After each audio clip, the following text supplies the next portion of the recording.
जय श्री कृष्ण दोस्तों, आप सभी को सरस्वती पूजा, बसंत पंचमी की बहुत-बहुत शुभकामनाएँ।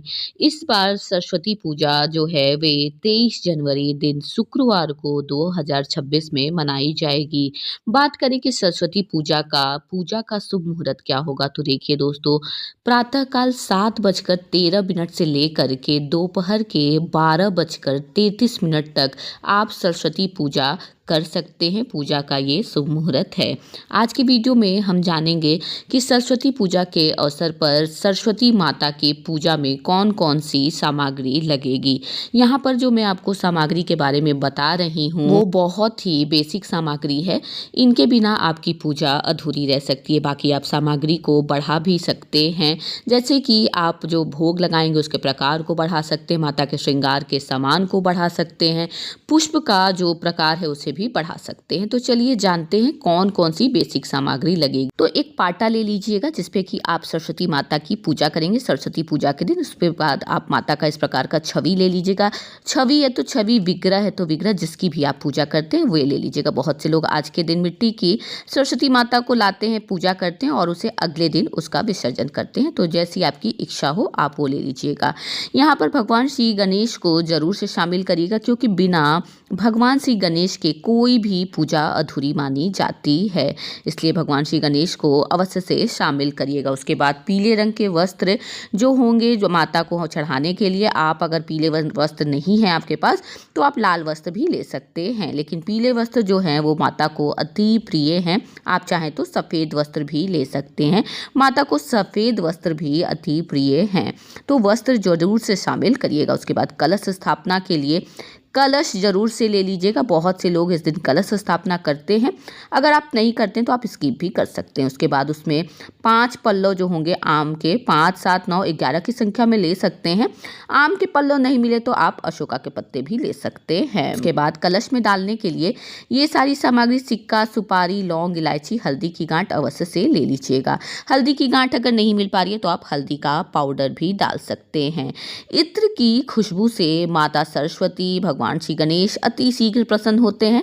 तो देवतागण को इत्र की खुशबू बहुत पसंद है, तो इत्र अवश्य से शामिल करिएगा।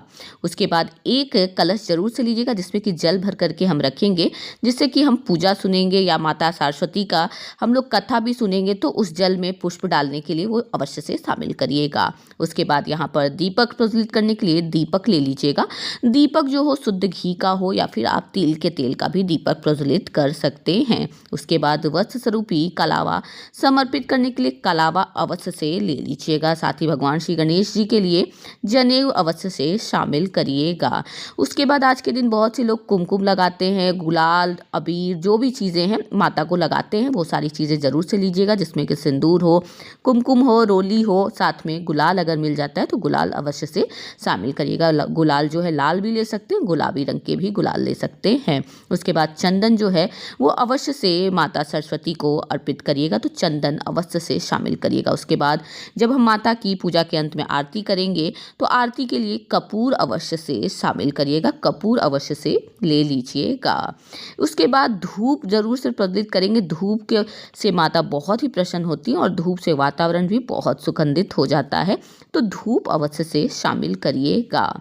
इसके बाद दक्षिणा जरूर से शामिल करिएगा। दक्षिणा के बारे में कहते हैं कि दक्षिणा दे देने से पूजा में कोई भी कमी आती है तो वो समाप्त हो जाती है।